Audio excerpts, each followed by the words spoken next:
Hey gang, Larry Bailey here, Mortgage Workflow Partners and Mastering Encompass. Out of the gate here, it is the beginning of January. We've only got about 8 weeks or so before the ICE Mortgage Technology Experience 25. We're going to be there in the booth. Make sure you stop by and check us out.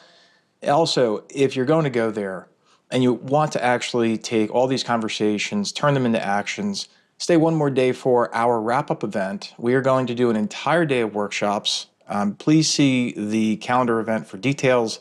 It's $500 because, damn, those rooms are very expensive at the casino, and I'm just asking you to help us pay for the day. It's fully catered, drinks, snacks, the whole thing. It'll be a lot of fun there in the casino. Also, make sure that when you're there, stop by our booth for your swag bag. We've got these cool backpacks that are going to be there for you. We've got some other stuff to give you to make your conference as productive as possible, with some notebooks and cups and mugs and other tchotchkes and gadgets to help you along your way. This is all about what happened last week in the market. And listen, December brought big upside, job surprise. It wasn't something that the markets really liked in the moment. Markets have recovered a little bit. The 10-year Treasury is at one point hit its 15-year high. Lots going on here. And listen, there still are signs. The important thing is there's still signs of weakness elsewhere in the labor sector. Home prices also continue to appreciate on an annual basis, which is great for homeowners, really tough for people who are trying to get into the housing market. Let's go through these stories. First one is big upside job surprise. The next story is private sector job growth hits a 4-month low. The next story is increase in November job openings, not the whole story. We've got the next story with holidays likely impacted unemployment filings, as usual. The next one is uptick in annual home appreciation forecasted. We've got a family hack of the week. And then we're going to talk about what to look for this week. So here we go. We've got this first one. This first story is big upside jobs surprise. And the Bureau of Labor Statistics, that's the BLS, it reported that there were 256,000 jobs created in December, which was well above estimates of 160,000. Really, it's great for jobs. Markets didn't like it so much.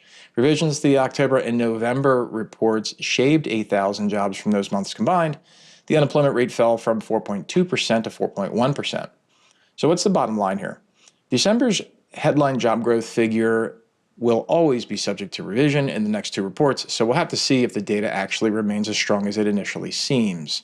However, this report had a different tone than the softer labor sector data we've seen in recent months, as it showed strength on multiple fronts. This included an increase in the number of both full-time and part-time workers after both declined in November. One notable downside to mention in this report is the average duration of unemployment rising.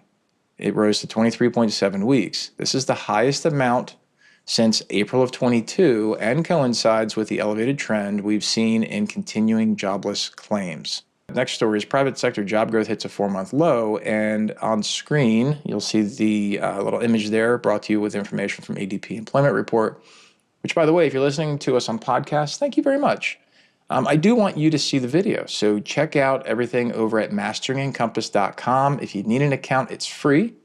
If you were used to seeing this on Mortgage.Community, yep, we changed it. We're bringing you focused information over at Mastering Encompass. Why do you need to know this if you're just trying to master Encompass? Because you're an admin and you need to know what's going on in the marketplace to effectively guide your company. Information is knowledge. Knowledge is power. You want power. So here we go. This next story, again, about ADP. ADP's employment report showed that private sector job growth was weaker than economists had forecasted in December, as employers added 122,000 new jobs versus the 140,000 that were expected. So it's weaker, right? This marked the lowest number of new jobs added in the private sector since August. Job growth that was previously reported from November was 146,000 to the positive, and that was unrevised. Bottom line in this part of the story is the bulk of hiring came from the services sector, which added 112,000 jobs, and from large businesses with 500 or more employees. The small businesses, guys like me, with less than fewer employees, added 5,000 jobs. So I can tell you in December, we added 5 people. So I was in that number. Though this was only a modest gain, it was an improvement over losses that had been reported for small businesses in recent prior months. Wage growth was also moderated for both job changers. There's a 7.1% increase from 7.2, and job stayers, a 4.6% increase from 4.8 after an unexpected rise in November. Stayers saw the slowest pace of gains since July 2021. Wage growth was also moderated for both job changers and job stayers. The job changers rose 7.1% from 7.2%. The job stayers rose 4.6% from 4.8% after an unexpected rise in November. Stayers saw the slowest pace of gains since July of 21. This next story is about the increase in November's job openings, it not being the whole story. And the latest job openings and labor turnover survey, which is the JOLTS report, that showed that job openings rose from an upwardly revised 7.839 million in October to 8.098 million in November, which was above what economists had forecasted. However, the hiring rate that fell to 3.3%, while the quit rate also fell to 1.9%, putting both at over 10-year lows, not counting COVID. Those are really, really low. I mean, we've seen numbers over the last couple of years we've been doing these market reports. Those by far are the lowest, as it says. Bottom line in the story is while Fed watches this report to monitor slack in the labor market, of course, there are flaws in this data, just like most data. The increase in the working from home means job listings are being posted in multiple states more frequently. As a result, they're being overcounted in the JOLTS total, so the report may be weaker than the headline suggests. In addition, the low quit rate is also a sign of weakness because it suggests people are seeking fewer opportunities to pursue, or seeing fewer opportunities to pursue, This is also reflected in the job openings to unemployment ratio. Who knew such a thing existed, right? Which compares the number of job openings to the number of unemployed persons. This is like econ stuff, right? So if you're in econ, you're like, duh, Larry, of course it exists. That ratio now stands at 1.1, which is a big decline from the peak above 2 that we saw in 2022. And this shows that a labor market is cooling. When that ratio gets closer to 1, I suppose it's retracting if it's below 1. Here's the next story. Holidays likely impacted unemployment filings. So the number of people filing new unemployment claims fell by 10,000 in the latest week, with 201,000 initial jobless claims being reported. Continuing claims rose by 33,000 as 1.867 million people are still receiving benefits after filing their initial claim. Bottom line here in this holidays impacting unemployment filing story is people often put off filing for unemployment if they're traveling or busy during the holidays. This could have skewed both data sets for initial jobless claims measured in the week of New Year's Eve and day, while counting claims measured from the previous week that included Christmas. Again, if you've never had to do this, these things are like IP track now, so you can't just file unemployment like when you're on holiday. Government usually has a problem with that. However, the slowdown in hiring we've seen has been persistent, right? With continuing claims now topping 1.8 million for 31 consecutive weeks. I feel like the count from Sesame Street, we started at 1 and we're already up to 31 here consecutive weeks. This also suggests people are experiencing longer bouts of unemployment as new job opportunities have become harder to find. Next story, uptick in annual appreciation is forecast.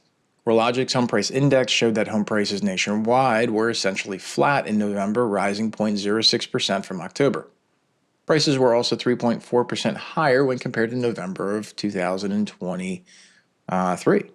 So when we look at this, CoreLogic, is usually the conservative one out of the bunch in their forecasts. So the large revision upward for the annual price is noteworthy. What happened was CoreLogic forecasted that home prices will fall 0.2% in December and rise 3.8% the year going forward. And that's up significantly from the 2.4% growth forecasted in previous reports. So they previously had said 2.4%. Now it's like, oh, no, we mean 3.8%. So well, that's noteworthy.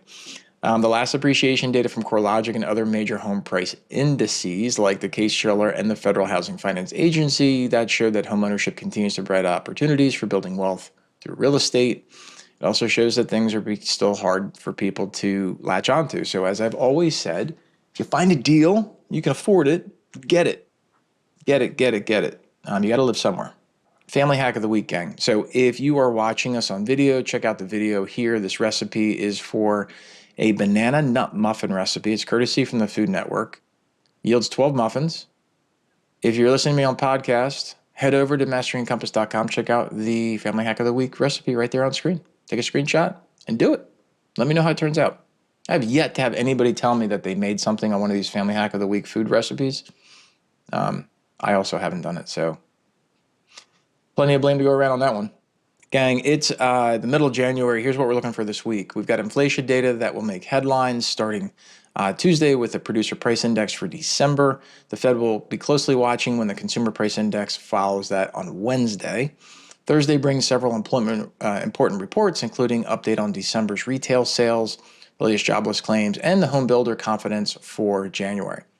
More housing news will follow on Friday with December's housing starts and building permits data. Okay, so that's the end of that. Guys, if you're headed again to the ICE Mortgage Technology Conference, if you sign up for the wrap-up show, make sure you stop by your booth, get this fancy backpack. It's actually a phenomenal backpack. I love it. We've been giving these things out to our clients and to our staff, and I've got a couple of them, and so they're really cool. And I look forward to seeing you there in person. And thank you always for paying attention to what we're doing here. Hopefully this is making sense. And I also hope you make it to masteringcompass.com, sign up for a free account, and check out the new community there. We'll see you. Bye-bye now.